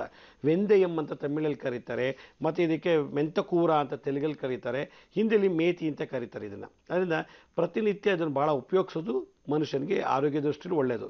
ವಾಸ್ತು ದೃಷ್ಟಿಯಲ್ಲಿ ಮನೆಗೆ ಒಳ್ಳೆ ಸಪೋರ್ಟ್ ಮಾಡುತ್ತೆ. ಜ್ಯೋತಿಷ್ಯ ಶಾಸ್ತ್ರ ಪ್ರಕಾರ ಬುಧ ಗ್ರಹ ಉಚ್ಚನಾಗಿ ಬುದ್ಧಿ ಚುರುಕಾಗಿ ದಗ್ಧಿತ ಎಂಥ ಕೆಟ್ಟ ಸಂದರ್ಭದಲ್ಲಾಗಲಿ ಎಂಥ ಸನ್ನಿವೇಶದಲ್ಲೇ ಆಗಲಿ ಬುದ್ಧಿ ಚೆಕ್ ಅಂತ ಡಿಸಿಷನ್ ತೊಗೊಳ್ಳೋದು, ಒಳ್ಳೆ ರಿಸಲ್ಟ್ ಬರೋ ಆ ಥರ ಥಿಂಕ್ ಮಾಡೋ ಶಕ್ತಿನ ಈ ಮೆಂತ್ಯ ಸೊಪ್ಪು ವೃದ್ಧಿ ಮಾಡ್ಕೊಳ್ಳುತ್ತೆ. ಅಂದರೆ ಲಾಜಿಕಲ್ ಥಿಂಕಿಂಗ್ ಮಾಡೋ ಶಕ್ತಿ ಕೊಡುತ್ತೆ ಅಂತ ಜ್ಯೋತಿಷ್ಯ ಶಾಸ್ತ್ರ ಹೇಳುತ್ತೆ. ಇದನ್ನು ಪುಡಿ ಮಾಡಿಬಿಟ್ಟು ಚೆನ್ನಾಗಿ ಅಥವಾ ರಸ ಹಿಂಡ್ಕೊಂಡು ಈ ಸೊಪ್ಪನ್ನು ಈ ಎಳನೀರಿಗೆ ಹಾಕಿಬಿಟ್ರೆ, ಎಳ್ನೀರಿನಲ್ಲಿ ಮಿಕ್ಸ್ ಮಾಡಿ ಒಂದು 5 ನಿಮಿಷ ಚೆನ್ನಾಗಿ ಕಲಿಸ್ಬಿಟ್ಟು ತಲೆಗೆಲ್ಲ ಹಚ್ಕೊಂಡ್ರೆ ಎಷ್ಟೇ ಕೂದಲು ಉದುರ್ತಿದ್ರು ಅರ್ಧ ಗಂಟೆಗೆ ಸ್ಟಾಪ್ ಆಗಿಬಿಡುತ್ತೆ. ನಿಮ್ಮ ತಲೆ ಏನಾದ್ರು ಕೂದಲು ಉದುರ್ತಿದ್ಯಾ ತಕ್ಷಣ ಇದನ್ನು ರಸ ತೆಗೆದುಬಿಟ್ಟು ಎಳ್ನೀರಿಗೆ ಹಾಕಿ ಮಿಕ್ಸ್ ಮಾಡಿಬಿಟ್ಟು ತಲೆಗೆಲ್ಲ ಹಚ್ಬಿಟ್ಟು 2 ರಿಂದ 3 ಗಂಟೆ ಬಿಟ್ಬಿಟ್ಟು ತಲೆ ಸ್ನಾನ ಮಾಡಿ ನೋಡಿ, ಒಂದು 6 ತಿಂಗಳು ತಲೆ ಕೂದಲೇ ಉದುರೋದಿಲ್ಲ. ಮತ್ತಿನ್ನು 6 ತಿಂಗಳಾದಮೇಲೆ ಕೂದಲು ಉದುರಿದ್ರೆ ಮತ್ತೆ ಇದೇ ಥೆರಪಿ ಮಾಡಿ, ಇದೇ ಚಿಕಿತ್ಸೆ ಮಾಡಿ ಕಂಪ್ಲೀಟಾಗಿ ಕೂದಲು ಉದುರು ನಿಂತೋಗುತ್ತೆ. ಅಂದರೆ ತಲೆಗೆ ಸಂಬಂಧಪಟ್ಟಂತೆ ಏನೇ ದೋಷ ಇದ್ರೂ ಕೂಡ ಮೆಂತ್ಯ ಕಂಟ್ರೋಲ್ ಮಾಡೋದಕ್ಕೆ ತಲೆಗೂ ಪಿತ್ತಕೋಶಕ್ಕೂ ಭಾಳಷ್ಟು ಕನೆಕ್ಷನ್ ಇದೆ. ಆ ಮುಕುಟೇಶ್ವರಿ ಏನು ಮಾಡ್ತಾರೆ, ಮುಕುಟ ಅಂದರೆ ಶಿರಿನ ತಲೆ ಭಾಗದಲ್ಲಿ ಮುಕುಟ ಅಂದರೆ ಕಿರೀಟ ಕವಚ ಅಂತ ಕರೀತಾರೆ. ಆದ್ದರಿಂದ ಆ ಮುಕುಟೇಶ್ವರಿ ಈ ಮೆಂತ್ಯ ಸೊಪ್ಪನ್ನು ಕಾಪಾಡ್ತಾರೆ. ಆ ಮುಕುಟೇಶ್ವರಿ ಅಧಿಪತಿ ಬುಧಗ್ರಹ.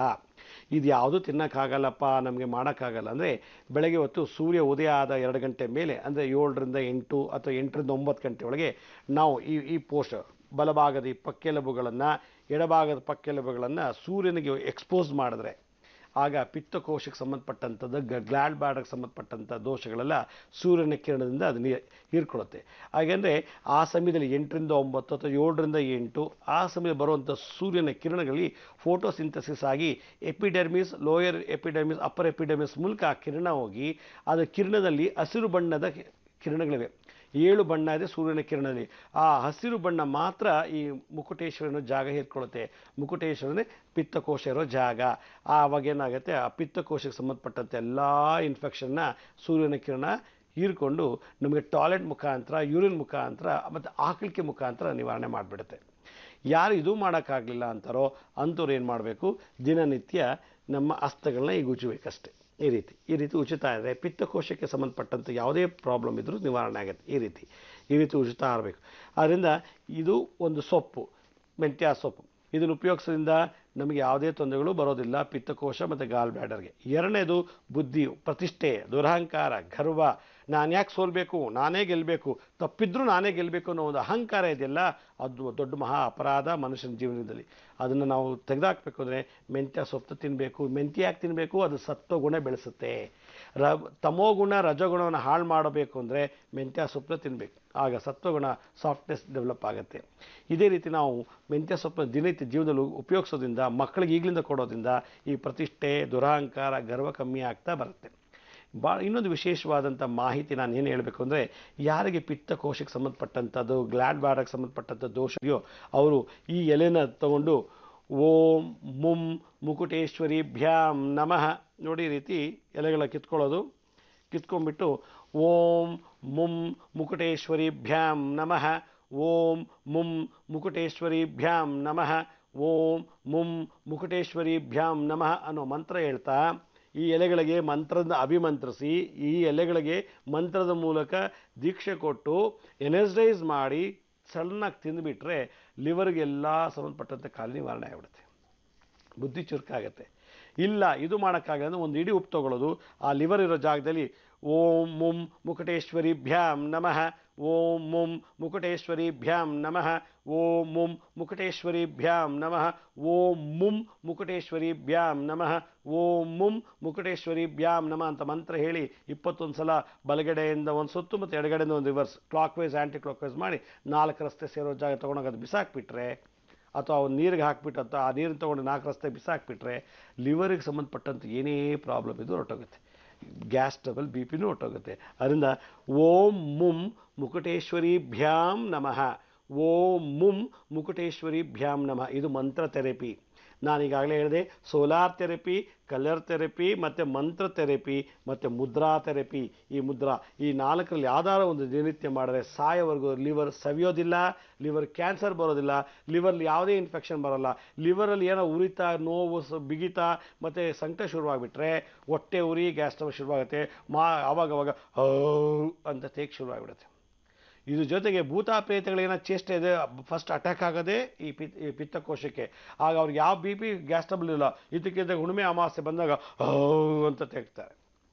ಇದನ್ನು ನಿವಾರಣೆ ಮಾಡಬೇಕು ಅಂದರೆ ಪ್ರಕೃತಿ ದತ್ತವಾಗಿ ಬಂದಿರುವಂಥ ಈ ಮೆಂತ್ಯ ಸೊಪ್ಪನ್ನು ತಿನ್ನಬೇಕು ಅಂತ ನಾನು ನಿಮ್ಮೆಲ್ಲರಿಗೂ ಕೇಳ್ಕೊಳ್ತೀನಿ. ಕಾಲರ್ ಒಬ್ರು ಲೈನ್ ನಲ್ಲಿದ್ದಾರೆ, ಬನ್ನಿ ಮಾತಾಡ್ಸೋಣ. ಹಲೋ ಹಲೋ ಮೇಡಮ್, ನಮಸ್ಕಾರ ಮೇಡಮ್. ನಮಸ್ತೆ ಅಮ್ಮ, ನಿಮ್ಮ ಹೆಸರು? ಪಂಕಜ ಅಂತ ಮೇಡಮ್. ಪಂಕಜ ಅವರು ಎಲ್ಲಿಂದ ಕಾಲ್ ಮಾಡ್ತಿರೋದು ನೀವು? ಬ್ಯಾಂಗ್ಳೂರಿಂದ ಮೇಡಮ್. ಸರಿ, ಯಾರ ಬಗ್ಗೆ ಕೇಳ್ಬೇಕಿತ್ತು ಪಂಕಜ ಅವ್ರಿಗೆ? ನನ್ನ ಬಗ್ಗೆನೇ ಕೇಳ್ಬೇಕು. ಆಯ್ತಮ್ಮ, ಗುರುಜಿ ಅವರಿದ್ದಾರೆ, ಮಾತಾಡಿ, ನಿಮ್ಮ ಪ್ರಶ್ನೆ ಕೇಳಿ. ಹ್ಞೂ ಮೇಡಮ್, ಹೇಳ್ತೇನೆ. ನಮಸ್ಕಾರ ಅಮ್ಮ. ನಮಸ್ತೆ ಗುರುಜಿ, ನನ್ನ ಹೆಸರು ಪಂಕಜ ಅಂತ ಹೇಳಿ. ನಂಗೆ 6-7 ವರ್ಷದಿಂದ ನಮ್ಮ ಮನೇಲಿ ಯಾರಿಗೂ ಶುಗರ್ ಇಲ್ಲ ಸ್ವಾಮೀಜಿ. ನನಗೆ ಬಿ ಪಿ ಶುಗರ್ ಇದೆ. ಮತ್ತೆ ಬಾಡಿಗೆ ಮನೇಲಿ ಇದ್ದಾಗೆಲ್ಲ ಚೆನ್ನಾಗಿದ್ವಿ. ಸ್ವಂತ ಮನೆಗೆ ಬಂದ್ಮೇಲಿಂದ ಆಮೇಲೆ ಮನೇಲಿ ಅಡಿಗೆಗಳು ಚೆನ್ನಾಗಿ ಆಗೋದಿಲ್ಲ ಸ್ವಾಮೀಜಿ. 1 ವರ್ಷದಿಂದ ತುಂಬಾ ಟೆನ್ಷನ್, ಗೊಂದಲ ಆಗುತ್ತೆ ನನಗೆ. ತುಂಬಾ ಪ್ರಾಬ್ಲಮ್ ಇದೆ ಸ್ವಾಮೀಜಿ. ನಿಮ್ ಪೂಜೆ ಮಾಡಕ್ಕೆ ಆಗೋದಿಲ್ಲ ನನಗೆ. ಕೂತೇ ಇರ್ಬೇಕು ಅನ್ಸುತ್ತೆ. ಸಾಯಂಕಾಲ ಸ್ನಾನ ಮಾಡ್ತೀನಿ ನಾನು. ಏನು ಅಂತಾನೂ ಅರ್ಥ ಆಗ್ತಾ ಇಲ್ಲ ಇದು ಸ್ವಾಮೀಜಿ. ಗುರುಜಿ, ಮುಖದ ಹತ್ರ ಎಲ್ಲ ಕಪ್ಪಿದೆ, ಮೂಗ್ ಮೇಲೆಲ್ಲ ಬಂದಿದೆ. ಆಮೇಲೆ ಕೆಲ್ಸದಲ್ಲಿ ಇದ್ದೀನಿ, ಅದು ಪ್ರಾಬ್ಲಮ್ ಆಗಿದೆ. ನಾನು ಏನಂತ ನನಗೆ ಅರ್ಥನೇ ಆಗ್ತಾ ಇಲ್ಲ. ನಮ್ಮ ಹಸ್ಬೆಂಡ್ ಚಿಕ್ಕ ವಯಸ್ಸಲ್ಲೇ ಸತ್ತೋದ್ರು. ಅವ್ರ ಕೆಲ್ಸನೇ ನನ್ಗೆ ಕೊಟ್ಟಿರೋದು. ನಮ್ಮ ಮನೇಲಿ ಯಾರಿಗೂ ಇಲ್ಲ ಬಿ ಪಿ ಶುಗರ್. ನನಗ್ ಬಂದ್ಬಿಟ್ಟಿದೆ ಸ್ವಾಮೀಜಿ. ಕೂತೇ ಇರ್ಬೇಕು ಅನ್ಸುತ್ತೆ. ಏನ್ ಮಾಡೋದು ಗೊತ್ತಾಗಲ್ಲ. 15 ದಿವಸದಿಂದ ನಿಮ್ ಪ್ರೋಗ್ರಾಮ್ ನೋಡ್ತಾ ಇದ್ದೀನಿ ಸ್ವಾಮೀಜಿ. ಮೊದ್ಲೆಲ್ಲ ಗೊತ್ತೇ ಇರ್ಲಿಲ್ಲ ನನ್ಗೆ. ಹೇಳಿ ಸ್ವಾಮೀಜಿ, ಗುರುಜಿ, ಏನ್ ಮಾಡ್ಬೇಕು ಅಂತ. ಓಕೆ, ನೀವು ತಾವು ಏನ್ ಕೆಲಸ ಮಾಡ್ತೀರಿ? ನಾನು BBMP ಮ್ಯಾನೇಜರ್ ಆಗಿದ್ದೀನಿ ಗುರುಜಿ. ಎಲ್ಲಿ? BBMP ಮ್ಯಾನೇಜರ್ ಆಗಿದ್ದೀನಿ. BBMP ತುಂಬಾ ಹೊತ್ತು ಕೂತಿರ್ತೀರ ಅನ್ಸುತ್ತೆ ಕುರ್ಚಿ ಮೇಲೆ. ಇಲ್ಲ ಗುರುಜಿ, ನಂತೆ ವರ್ಕ್ ಇಲ್ಲ ನನಗೆ. ಹೋಗ್ತೀನಿ ಬರ್ತೀನಿ. ಆದ್ರೂ ನನ್ಗೆ ಯಾರೋ ಏನೋ ಪ್ರಾಬ್ಲಮ್ ಮಾಡ್ಬಿಟ್ಟು 1 ವರ್ಷದಿಂದ ತುಂಬಾನೇ ಗೊಂದಲ ನನ್ಗೆ. ಅವ್ರು ಇದಕ್ಕಿದ್ದಂಗೆ ನಂಗೆ ಸಸ್ಪೆಂಡ್ ಮಾಡ್ತಿದ್ದ ಕೌನ್ಸಿಲರು. ಓಕೆ, ಈಗ ನೀವು ಯಾರು ಹೆಚ್ಚಿಗೆ ಹೊತ್ತು ಕೂತಿರ್ತಾರೋ, ಈ ಫ್ಲೈಟ್ ಓಡಿಸೋರು, ಟ್ರೈನ್ ಓಡಿಸೋರು, ಬಸ್ಸೋರು, ರಾತ್ರಿ ಎಲ್ಲ ಬಸ್ ಪ್ರಯಾಣ ಮಾಡೋಂಥ ವ್ಯಕ್ತಿಗಳು ಕಂಟಿನ್ಯೂಸ್ ಆಗಿ 3 ಗಂಟೆಗಿಂತ ಹೆಚ್ಚಿಗೆ ಯಾರು ಕೂತ್ಕೊಳ್ತಾರೋ ಅವ್ರಿಗೂ ಕೆಲವು ಟೈಮ್ ಡಯಾಬಿಟಿಸ್ ಬರೋ ಸಾಧ್ಯತೆ ಉಂಟು, ಕಂಟಿನ್ಯೂಸ್ ಆಗಿ ಕೂತ್ಕೊಳ್ಳೋದ್ರಿಂದ. ಆಗ ಎದ್ದು ವಾಕ್ ಮಾಡ್ತಾ ಇರಬೇಕು. ಒಂದು. ಎರಡನೇದು, ನಿಮ್ಗೆ ಎಲ್ಲೋ ಮನೋವ್ಯಥೆ ಇದೆ. ಚಿಕ್ಕ ವಯಸ್ಸಲ್ಲಿ ಗಂಡನ ಕಳ್ಕೊಂಡಿದ್ದೀರಾ. ಹೀಗಾಗಿ ಹಲವಾರು ರೀತಿ ಚಿಂತನೆ ಮಾಡಿ ಚಿಂತನೆ ಮಾಡೋದ್ರಿಂದ ಡಯಾಬಿಟಿಸ್ ಕೂಡ ಬರುತ್ತೆ. ನಮ್ಮ ಪ್ರಕಾರ ವಂಶದಲ್ಲಿ ಯಾರಿಗೂ ಇಲ್ಲ, ನಿಮ್ಗೆ ತಂದೆ ತಾಯಿ ಆಗ್ಲಿ ಯಾರಿಗೂ ಇಲ್ಲ ಅಂತ ಹೇಳ್ತಾ ಇದ್ದೀರಾ. ಹಿಸ್ಟಾರಿಕಲ್ ಡೇಟಾ ಮಾಡಿದಾಗ, ಕ್ಲಿನಿಕಲ್ ಹಿಸ್ಟ್ರಿ ನೋಡಿದಾಗ ನಿಮ್ಗೆ ಚಿಂತನೆಯಿಂದ ಬಂದಿದೆ. ಫ್ಯಾಮಿಲಿ ಹಿಸ್ಟ್ರಿ ಪ್ರಕಾರ ನಿಮ್ಗೆ ಡಯಾಬಿಟಿಸ್ ಇಲ್ಲ. ಆದ್ರಿಂದ ನಿಮ್ಗೆ ಡಯಾಬಿಟಿಸ್ ಟೈಪ್ 1 ಟೈಪ್ 2 ನನಗೆ ಗೊತ್ತಾಗ್ತಿಲ್ಲ. ಆದ್ರೂ ಕೂಡ ನೀವು ದಿನನಿತ್ಯ ಅಪಾನ ಮುದ್ರೆ ಮಾಡಿ. ಈ ರೀತಿ ಅಪಾನ ಮುದ್ರೆ ಅಂದರೆ ಹೆಬ್ಬೆಟ್ ಮೇಲೆ ಈ ಮಧ್ಯದ ಬೆರಳು ಮತ್ತು ಉಂಗುರದ ಬೆರಳನ್ನು ಜೋಡಿಸ್ಬಿಟ್ಟು ಇನ್ನು ಉಳಿದ 2 ಬೆರಳನ್ನು ಸ್ಟ್ರೈಟಾಗಿ ನಿಲ್ಲಿಸ್ಬೇಕು. ಹಿಂಗೆ ಬೆಂಡಾಗಬಾರ್ದು.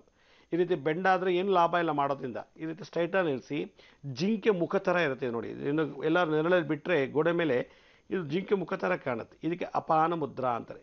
ಇದಕ್ಕೆ ಮಧುಮೇಹ ನಿಯಂತ್ರಣ ಮುದ್ರಾ ಅಂತಲೂ ಕರೀತಾರೆ. ಇದನ್ನು ದಿನನಿತ್ಯ 15-20 ನಿಮಿಷ ಬೆಳಗ್ಗೆ, ಮಧ್ಯಾಹ್ನ, ರಾತ್ರಿ ಮಾಡಿ 3 ತಿಂಗಳು ಖಂಡಿತ ವಾಸಿ ಆಗುತ್ತೆ. ನಾರ್ಮಲ್ ಆಗಿಬಿಡ್ತದೆ ಶುಗರ್. ನೀವೇನು ಬೇಕಾ ತಿನ್ಬೋದು. ಒಂದು ದೊಡ್ಡ ಪವಾಡನೇ ಆಗುತ್ತೆ ಮುದ್ರೆಯಿಂದ. ಎರಡನೇದು, ನಿಮಗೆ ಯಾವಾಗಲೂ ಆಲಸ್ಯ ಮತ್ತು ಸಂಜೆ ಹೊತ್ತು ಸ್ನಾನ ಮಾಡ್ತೀನಿ, ನಂಗೆ ಆಸಕ್ತಿ ಇಲ್ಲ ಪೂಜೆ ಮೇಲೆ ಹಾಗೆ ಅಂತ ಹೇಳ್ತಾ ಇದ್ದೀರಾ. ತಕ್ಷಣ ನೀವೇನು ಮಾಡಿ, ಲಕ್ಷ್ಮೀ ನರಸಿಂಹ ದೇವಸ್ಥಾನಕ್ಕೆ ಹೋಗಿ ಪ್ರದಕ್ಷಿಣೆ ಮಾಡಿ, ಇಲ್ಲ ಪಂಚಮುಖಿ ಆಂಜನೇಯನ ದರ್ಶನ ಮಾಡಿ, ಇಲ್ಲ ಪಂಚಮುಖಿ ಗಣಪತಿಯನ್ನು ದರ್ಶನ ಮಾಡಿ. ಈಗ ನಿಮಗೇನಾಗುತ್ತೆ, ಉತ್ಸಾಹ ಜಾಸ್ತಿ ಆಗುತ್ತೆ. ನಾನು ಮಾಡಬೇಕು, ಬೇಗ ಎದ್ದೊಳ್ಬೇಕು, ಹೊಟ್ಟೆಗೆ ತಿನ್ನಬೇಕು, ಸ್ನಾನ ಮಾಡಬೇಕು, ವಾಕ್ ಮಾಡಬೇಕು, ಆಫೀಸ್ಗೆ ಹೋಗಬೇಕು, ಅದು ಓದಬೇಕು, ಇದು ಓದಬೇಕು, ಅಲ್ಲಿ ಅಟೆಂಡ್ ಆಗಬೇಕು, ಇದು ತೊಗೋಬೇಕು, ಇದು ಮಾಡಬೇಕು. ಒಂದು ರೀತಿ ನಿಮ್ಮ ಮೈಂಡನ್ನು ಯಾವಾಗ ಎಂಗೇಜ್ ಮಾಡಿ ಇಟ್ಟಿರ್ತದೆ. ಅದರಿಂದ ಈ ಪಂಚಮುಖಿ ಆಂಜನೇಯ, ಪಂಚಮುಖಿ ಗಣಪತಿ ಅಥವಾ ಲಕ್ಷ್ಮೀ ನರಸಿಂಹರ ದೇವಸ್ಥಾನಕ್ಕೆ ನೀವು ಸದಾ ಹೋಗಿ ದರ್ಶನ ಮಾಡ್ತಾರೆ. ಆ ಜಾಗ ಕೂತಿದ್ದು ಬನ್ನಿ. ದೇವಸ್ಥಾನ ನೀವು ಅಂತರ ಆಂಜನೇಯ ಗಣಪತಿ ಮುಂದೆ ಕೂತಾಗ ನಿಮ್ಮ ಬಾಡಿ ಚಾರ್ಜ್ ಆಗುತ್ತೆ. ಹೇಗೆ ನಾವು ಮೊಬೈಲ್ಗೆ ಚಾರ್ಜ್ ಮಾಡ್ತೀವೋ ಹಾಗೆ ಆತ್ಮ ಚಾರ್ಜ್ ಆಗುತ್ತೆ. ಆತ್ಮದಲ್ಲಿರತಕ್ಕಂಥ ನೆಗೆಟಿವ್ ವೈಬ್ರೇಷನ್ ತೆಗೆದಾಕ್ದಾಗ ಆಗ ಲವಲವಿಕೆ ಜಾಸ್ತಿ ಆಗುತ್ತೆ. ಆವಾಗ ಆಸಕ್ತಿ ಜಾಸ್ತಿ ಉಂಟಾಗುತ್ತೆ. ನಿಮ್ಮಲ್ಲೇ ನಿಮಗೆ ಒಂದು ರೀತಿ ಏನೋ ಬದಲಾವಣೆ ಆಗಿದೆಲ್ಲ ಅನ್ನೋ ಒಂದು ಅನುಭವ ಕಾಣುತ್ತೆ. ಅದರಿಂದ ಧೈರ್ಯಗೆಡಬೇಡಿ. ಇದೆಲ್ಲ ಏಜ್ ಆಗ್ತಾ ಮಾನಸಿಕ ಚಿಂತನೆಯಿಂದ ಬರೋವಂಥದ್ದು ಈ ಆಲಸ್ಯ, ಅಸಡ್ಡೆ ಮತ್ತು ಈ ಒಂದು ನಿರುತ್ಸಾಹ. ಅದರಿಂದ ಈ ಅಪಾನ ಮುದ್ರೆಯ ಜೊತೆಗೆ ದೇವಸ್ಥಾನದಲ್ಲೇ ಕೂತ್ಕೊಂಡು ಒಂದು ಅರ್ಧ ಗಂಟೆ ಅಪಾನ ಮುದ್ರೆ ಮಾಡಿ ಎರಡೂ ನಿಮಗೆ ಪ್ರಾಪ್ತಿಯಾಗುತ್ತೆ, ಕಾಲಿನ ನಿವಾರಣೆ ಆಗುತ್ತೆ, ನಿಮ್ಮ ಲವಲಕ್ಕಿ ಕೂಡ ಡೆವಲಪ್ ಆಗುತ್ತೆ. ಭಾಳ ಸಂತೋಷ, ಕಾಲ್ ಮಾಡೋದಕ್ಕೆ ಧನ್ಯವಾದಗಳು. ವೀಕ್ಷಕರೇ, ಇನ್ನೊಬ್ರು ಕಾಲರ್ ಇದ್ದಾರೆ ಲೈನ್ನಲ್ಲಿ, ಬನ್ನಿ ಮಾತಾಡ್ಸೋಣ. Hello hello hello. ಓಕೆ ವೀಕ್ಷಕರೇ, ಸಂಪರ್ಕ ಕಟ್ ಆಗಿದೆ ಅನ್ಸುತ್ತೆ. ಬನ್ನಿ ಒಂದಷ್ಟು ಪತ್ರಗಳತ್ತ ಗಮನ ಹರಿಸೋಣ. ಹೆಸರು ಹಾಗೂ ಊರನ್ನ ಗೌಪ್ಯವಾಗಿಡಿ ಅಂತ ರಿಕ್ವೆಸ್ಟ್ ಮಾಡ್ಕೊಂಡಿದ್ದಾರೆ. ಅವರ ಪ್ರಶ್ನೆ ಏನು ನೋಡೋಣ.